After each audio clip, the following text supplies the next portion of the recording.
Bonjour, ce dimanche 15 novembre, nous devions faire la catéchèse pour adultes dans le cycle des rencontres que nous avions d'initier au début de cette année et nous ne pourrons pas le faire. Et donc, je vous propose cette petite vidéo pour se retrouver déjà et puis pour continuer à avancer, pour que notre foi se nourrisse aussi de réflexion. C'est un peu le but de ces rencontres.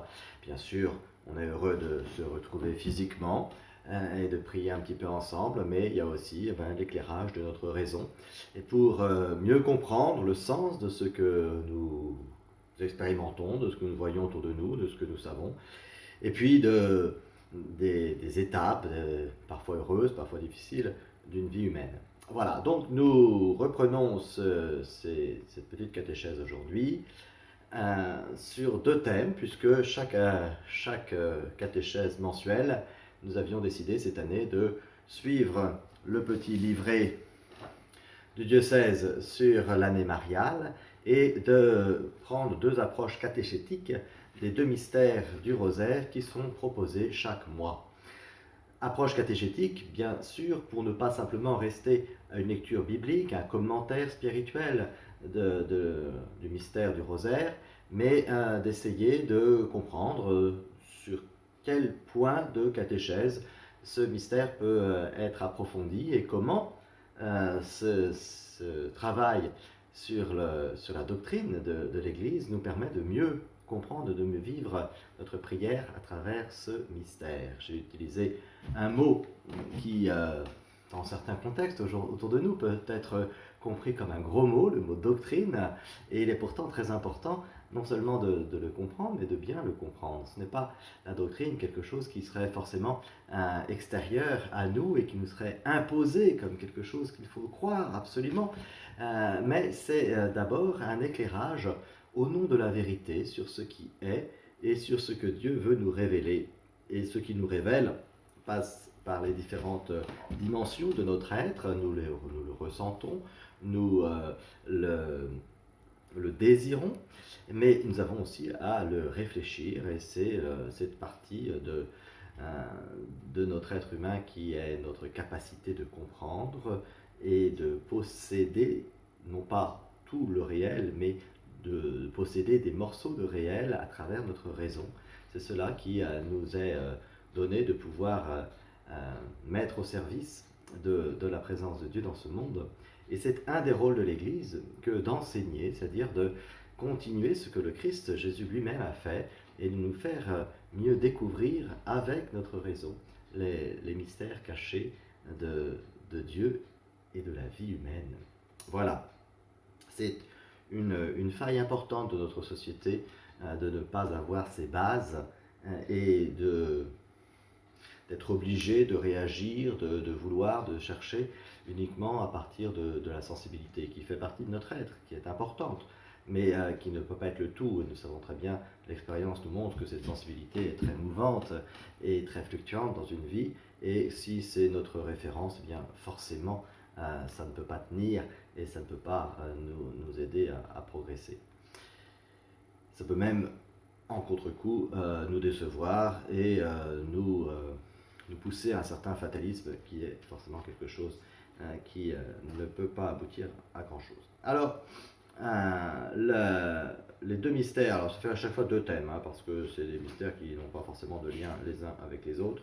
Les deux mystères qui vont nous arrêter aujourd'hui, c'est le couronnement d'épines, qui est le mystère que nous est proposé de prier particulièrement pendant cette deuxième quinzaine de novembre, et puis après ce sera la présentation de Jésus, le recouvrement de Jésus au temple pour la première quinzaine de décembre. Alors, le couronnement d'épines.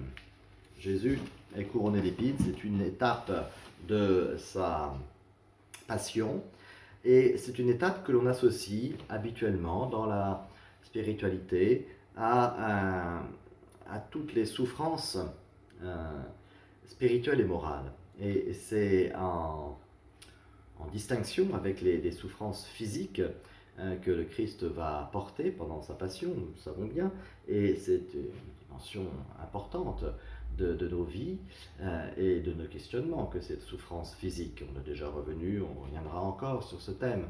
Aujourd'hui, peut-être s'arrêter davantage aux souffrances morales qui finalement passe souvent dans notre esprit en second lieu, parce qu'elle nous apporte pendant notre vie, au moins ici-bas, une souffrance qui est moins vive, moins sensible, mais qui est peut-être plus profonde et plus usante avec le temps.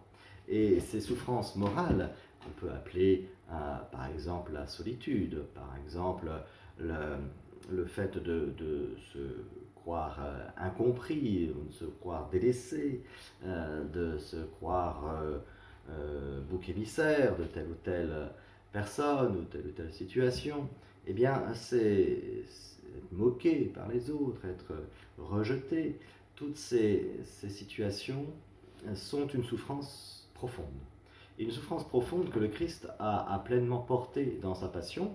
On peut citer effectivement l'attitude de ses apôtres, de ses proches, qui, à l'exception de Saint Jean, bien sûr de la Vierge Marie, des saintes femmes, eh bien, la plupart se sont éloignés et ont préféré leur sécurité, même momentanée, pour ne pas se mettre en danger, mais ils ont préféré ça à la fidélité dans l'amitié avec le Christ Jésus.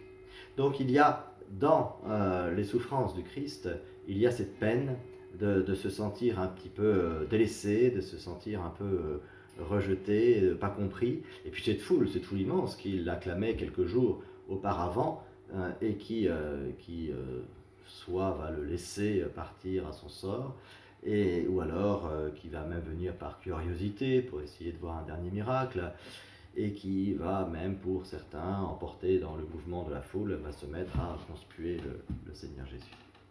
Voilà donc ces souffrances morales que nous connaissons et qui ne sont pas toujours identifiées d'une manière précise sur le moment et qu'on a parfois la nécessité de soigner, mais de manière un petit peu lointaine. Alors on va rechercher justement qu'est-ce qui, dans notre vie, nous fait arriver à cette situation.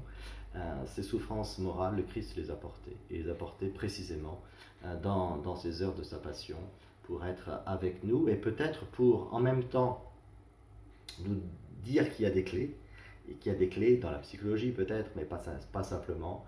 Il y a des clés dans la spiritualité, dans le lien avec lui, et puis donc de ne pas être abandonné, en fait, d'être porté par lui. Et puis il y a une perspective surtout, la perspective c'est celle du salut qui est plus fort que toutes ces peines, quel que soit leur passif, quel que soit ce qui nous est donné de devoir porter pendant notre vie. La grâce donnée par le Seigneur est toujours plus forte, et c'est un petit peu le danger de s'enfermer sur une situation, sur des raisons qui nous ont dépassés mais qui sont historiques dans notre vie, et de ne pas pouvoir s'appuyer alors sur la grâce qui nous est donnée pourtant comme un moyen suffisant et nécessaire. Dans la doctrine, pour comprendre cette peine, ce poids de la souffrance morale, eh bien, il faut revenir au péché originel. La souffrance est une conséquence du péché originel, une conséquence que nous subissons, qui n'est pas personnelle bien sûr, mais qui est héritée. Et dans cette souffrance, la clé de cette souffrance, c'est la séparation avec Dieu. Voilà, le lien direct et évident avec Dieu a été brisé. Les premiers êtres créés ont été chassés du paradis terrestre. Derrière cette image que nous avons en tête dans le récit de la création, eh bien, il y a ces souffrances physiques, et c'est souvent ce qu'on retient, la pénibilité, voilà, et puis la souffrance, la mort, ces événements qui sont des conséquences décrites par la Bible du péché originel. Mais il y a aussi cette souffrance morale, cette difficulté à créer des liens sociaux, à les vivre dans un sens positif, à dépasser les jalousies, les esprits de vengeance que nous pouvons avoir en nous. Tout cela, eh bien, vient du péché originel. C'est déjà intéressant à l'avoir en tête. Et puis surtout, finalement, ce que nous enseigne la doctrine, c'est que ces peines morales sont les plus difficiles, les plus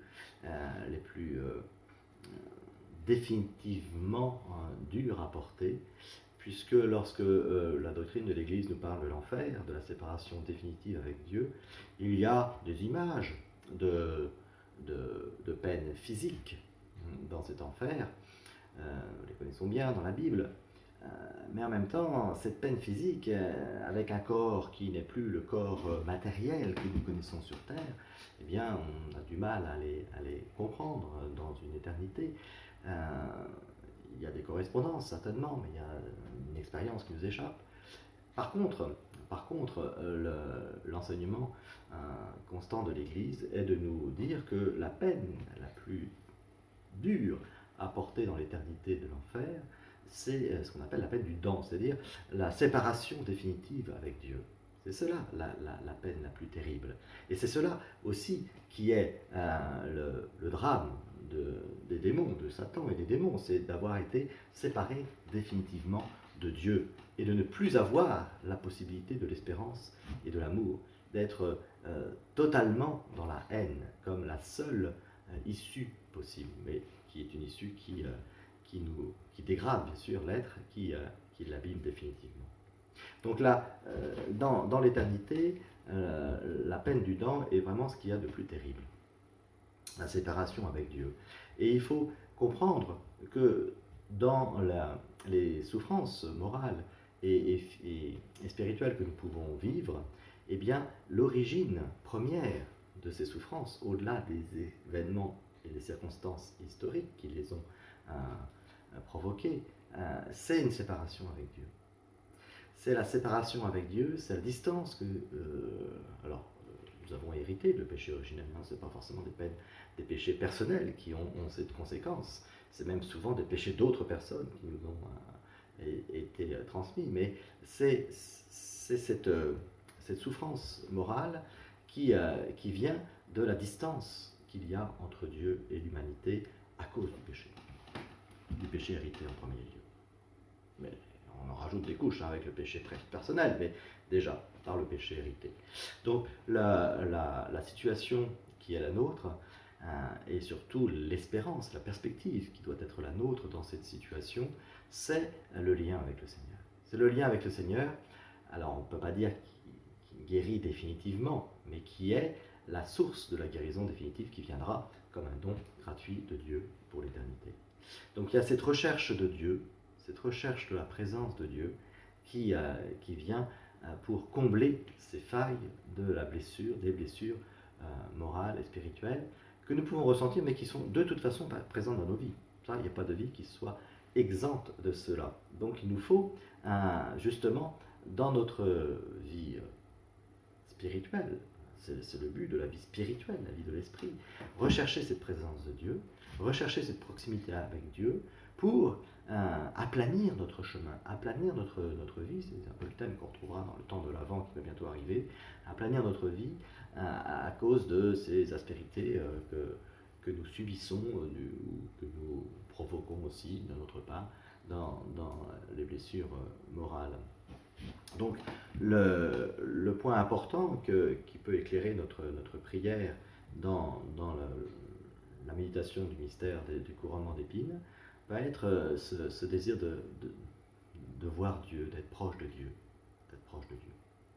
Et effectivement, cette proximité avec Dieu, elle nous est offerte. C'est tout le corps de la révélation chrétienne. La proximité avec Dieu, c'est le Christ Jésus. C'est le Christ Jésus. C'est pour cela que par lui, avec lui et en lui, nous l'avons dans notre vie chrétienne comme le centre, le phare, le passage obligatoire par le Fils. Nous sommes sauvés. C'est lui qui est le chemin. Nous avons différentes images, bien sûr, dans l'enseignement du Christ et dans ce que nous reprendra l'Église depuis 2000 ans. Tout l'enseignement du Christ, tout l'enseignement de l'Église, s'il n'y avait pas le Christ, ça pourrait être des choses avec beaucoup de belles intentions, mais finalement, sans le moyen. Et l'Église n'est pas là simplement pour essayer de donner quelques soulagements extérieurs à l'humanité, mais lui transmettre le Christ. C'est toute sa raison d'être. Si on parle au nom de l'Église sans parler du Christ Jésus, eh bien, il manque l'essentiel. On est obligé de revenir toujours à la personne du Christ. Il est celui qui est notre passage, parce que c'est sa proximité qui va, ici on le découvre mieux dans c'est cette doctrine du péché qui nous sépare de Dieu et qui a des conséquences sur notre équilibre, tout simplement, intérieur. Donc, nous avons cette proximité avec le Christ qui nous a donné comme le chemin de vie aujourd'hui, de vie meilleure, la meilleure possible, et qui est source et espérance de la vie éternelle bonne auprès de Dieu, définitivement. Voilà. Donc nous avons, voilà, dans notre vie spirituelle, cette recherche de la présence de Dieu qui doit être première, et qui est la meilleure manière de, pas forcément soigner quand on découvre les blessures, mais de se préserver au mieux de ces blessures morales et intérieures que nous pouvons connaître. Cette proximité avec Dieu, bien sûr, c'est d'abord les sacrements, c'est d'abord l'Eucharistie, le cœur de notre vie chrétienne. C'est pour cela que ce n'est pas du tout une option sur laquelle on aurait les possibilités selon les circonstances ou pas. Non, c'est vraiment central pour nous. Il n'y a pas de vie chrétienne sans cette place de l'Eucharistie, de la messe. C'est les sacrements en général, bien sûr. Chaque sacrement, ceux qu'on doit garder dans la fidélité, parce qu'on les a reçus comme une base de notre vie, le baptême, la confirmation, l'ordination pour les prêtres, le mariage dans la vie de couple. Voilà des sacrements qui sont des bases sur lesquelles eh bien, il nous faut sans cesse travailler notre nature pour que la grâce puisse couler. Parce que c'est présent, que la grâce, comme un canal qu'il faut nettoyer régulièrement, sinon bah voilà, il se bouche. Voilà. Donc la grâce, elle est donnée, la place a été donnée, travaillée, mais il faut toujours travailler la nature pour que la grâce puisse nous rejoindre. Et puis les sacrements d'entretien, comme l'Eucharistie qui nous nourrit, la confession qui nous guérit, ou le sacrement des malades, qui sont des sacrements qui viennent effectivement entretenir notre situation quotidienne ou en péril par rapport à la maladie. Voilà donc la proximité avec Dieu, d'abord dans les sacrements, mais aussi dans l'enseignement de l'Église, qui est là pour transmettre la parole du Christ, pas sa parole à elle. Alors, est-ce que nous lisons, est-ce que nous approfondissons cette parole de l'Église? La parole de Dieu, bien sûr, dans le texte sacré.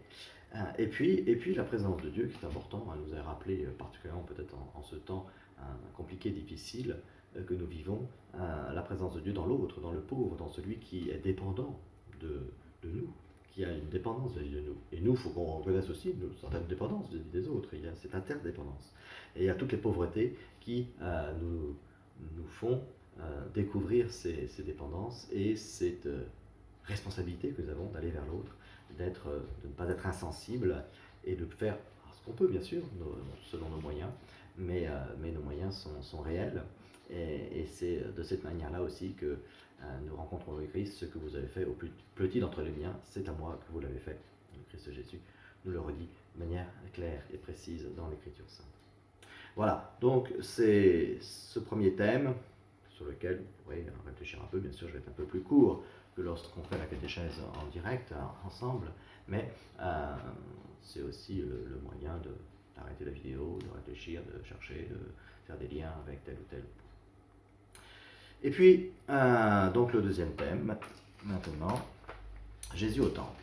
Jésus au temple, ça, c'est cette rencontre quand l'enfant Jésus a 12 ans et que pour la première fois, il est emmené par ses parents, Marie et Joseph, à Jérusalem pour cette grande fête de la Pâque. Mais il y a dans ce moment eh bien, le seul récit que nous avons sur la personne du Christ Jésus entre sa naissance et ses 30 ans, trentaine d'années pour le début de sa vie apostolique auprès des hommes, lorsqu'il va vivre pleinement sa mission de Christ.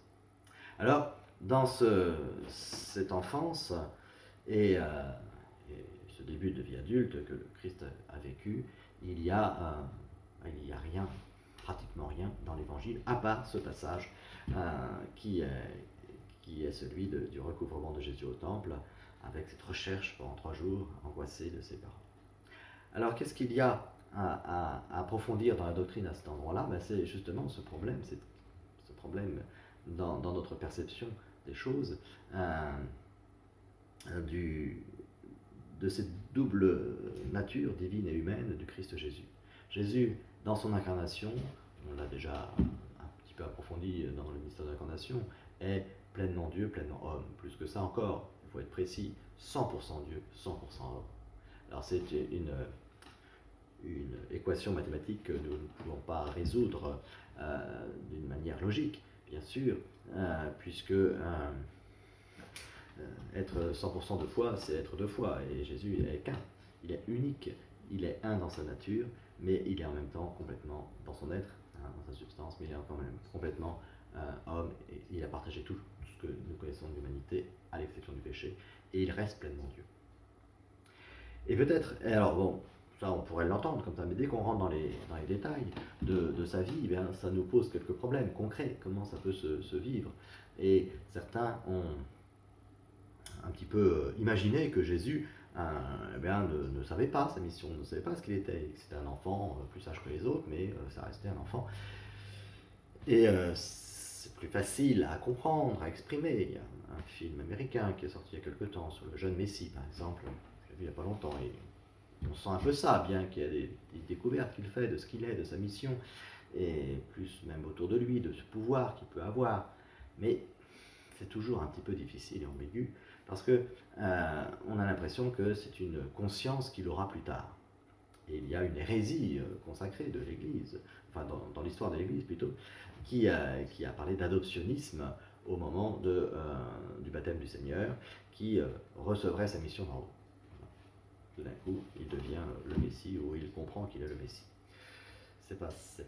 C'est des hérésies, c'est pas comme ça que ça se passe.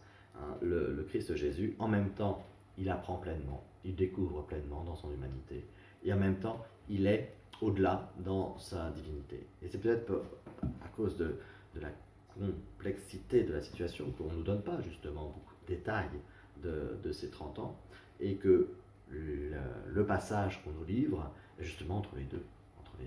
C'est un enfant comme les autres qui découvre, qui vient à Jérusalem avec un certain enthousiasme de voir ces lieux, chers au peuple des Hébreux, mais il est aussi celui qui va enseigner les docteurs de la loi, qui va faire preuve d'une connaissance de la révélation divine qui est nettement supérieure aux connaissances qu'il aurait pu simplement apprendre, même s'il était un élève très doué.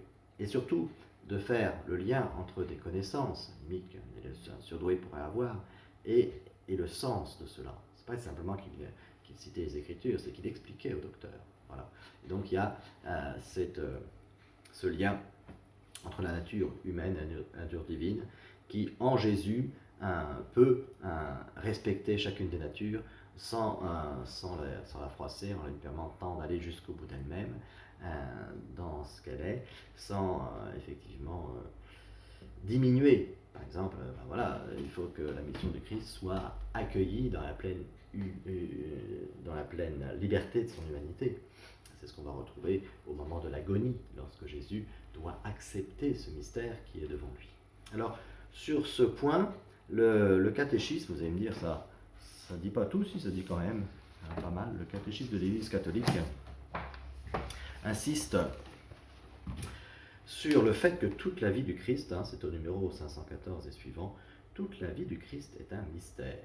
C'est pas simplement le mystère de sa naissance, et puis le mystère de sa vie avec les miracles, et puis de sa mort et sa résurrection, mais toute la vie du Christ est mystère. Et donc je vous invite à aller voir un petit peu ces points du catéchisme de l'Église catholique pour retrouver un petit peu ce lien dans une révélation divine qui passe par le Christ à travers effectivement un état qui est unique et qui ne peut pas s'expliquer. Alors on a voulu le faire un petit peu, il y a des fameux évangiles qu'on appelle apocryphes, qui n'ont pas été reconnus comme parole de Dieu, mais qui sont quand même des textes anciens, et qui souvent partent d'une bonne volonté. Et certains, effectivement, vont essayer de écrire certains éléments de la vie du jeune Jésus. Mais il y a un grand mystère qui exprime et qui a été vécu certainement par Marie et Joseph comme l'accueil du sacré en lui-même, pas simplement de quelques attitudes rituelles que l'on doit avoir quand on va à la synagogue ou au temple, mais un respect de la présence divine à travers le Christ Jésus. Et en même temps, ce besoin de devoir l'accompagner, d'être avec lui, pour qu'il soit l'humanité au cœur de l'humanité. Voilà. Le Christ Jésus vit pleinement notre dimension humaine, rejoint pleinement notre dimension humaine à travers des choix, à travers une liberté, à travers des capacités qu'il va, bien sûr, d'une manière excellente, faire grandir et s'épanouir, mais qu'il va faire grandir et s'épanouir. Voilà, il va apprendre le métier de charpentier avec Joseph, il va être enseigné dans son humanité, il va passer par les étapes, tout en étant Dieu et en ayant une connaissance qui n'est pas comparable à ce que nous pouvons ni avoir au départ, ni avoir comme potentiel. Voilà, donc il y a ce lien entre les deux. Dès qu'on arrive sur des points concrets, précis, on est embêté, on ne sait pas. Alors on va dire effectivement c'est le mystère de la vie du Christ. Mais ce mystère, il n'est pas simplement, il n'y a rien à comprendre, on ne peut pas savoir. C'est plus subtil que ça. C'est vrai que ça passe difficilement dans des bobines de films, même s'il n'y a plus de bobines maintenant, dans des vidéos, mais il faut recevoir vraiment comme une grande grâce que Dieu, tout en restant Dieu, a voulu partager notre humanité et être dans ses choix, dans ses difficultés, dans ces confrontations que nous pouvons connaître, mais aussi dans ces moments de joie, d'exaltation, de partage qui sont les nôtres. Voilà, les moments heureux, difficiles. Le Christ Jésus les a portés de l'intérieur, dans une humanité qui apprend, qui grandit et qui se confronte à un réel autour de lui. Et ça, c'est quelque chose d'extrêmement précieux et qui dit aussi beaucoup l'humilité de Dieu. Mais l'humilité de Dieu parce que c'est Dieu, parce qu'il reste pleinement Dieu aussi, hein, il est pleinement Dieu depuis l'origine.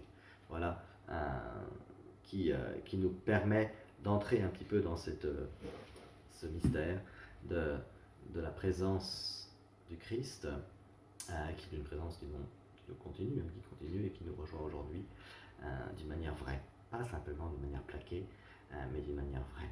C'est cette vérité de la présence de Dieu, de l'engagement de Dieu en Jésus-Christ qui doit être le fruit de cette doctrine de l'incarnation. Voilà, donc Jésus au temple, c'est un enfant et en même temps c'est Dieu. C'est celui qui a à recevoir et qui a à donner. Et qui est dans ce don sur l'essentiel, et puis qui nous rappelle alors effectivement déjà au sens d'une mission qui le dépasse, même si dans le quotidien il vit ça pour accéder à cette mission qui va le dépasser. Dans le quotidien, il va le vivre effectivement dans l'obéissance à ses parents, dans l'apprentissage d'un métier, dans le quotidien banal qui peut nous paraître répétitif, qui peut nous paraître ne pas avoir une grande ampleur, une grande envergure, et qui pourtant a été sanctifié par Dieu lui-même, qui a voulu le porter, qui a voulu le vivre de l'intérieur. C'est quelque chose de très grand aussi dans cela pour nous, et de très concret finalement, même si on n'arrive pas à mettre des images précises sur comment ça s'est passé pour Jésus. En fait, il y a plus important encore que cela, même si on avait ces images, elles ne seraient pas aussi précieuses que de savoir que le Seigneur est avec nous et qu'il donne de pouvoir accéder à une mission qui est définitive et parfaite, celle du ciel, du royaume, y accéder par notre quotidien et par ce que nous avons à vivre d'une manière toute simple. Voilà. Alors, je vais en rester là aujourd'hui. Je vous invite à prendre un petit temps de prière aussi après cette catéchèse, et puis qu'elle puisse, ces deux développements, qu'ils puissent vous aider à prier ces deux mystères dans le mois qui vient, en attendant de savoir si on pourra faire une catéchèse ensemble physiquement au mois de décembre, ou s'il faudra encore avoir l'usage de ces vidéos. À bientôt et nous restons unis bien sûr dans la prière et dans les occasions que le Seigneur et l'Église nous donnent. Merci, au revoir.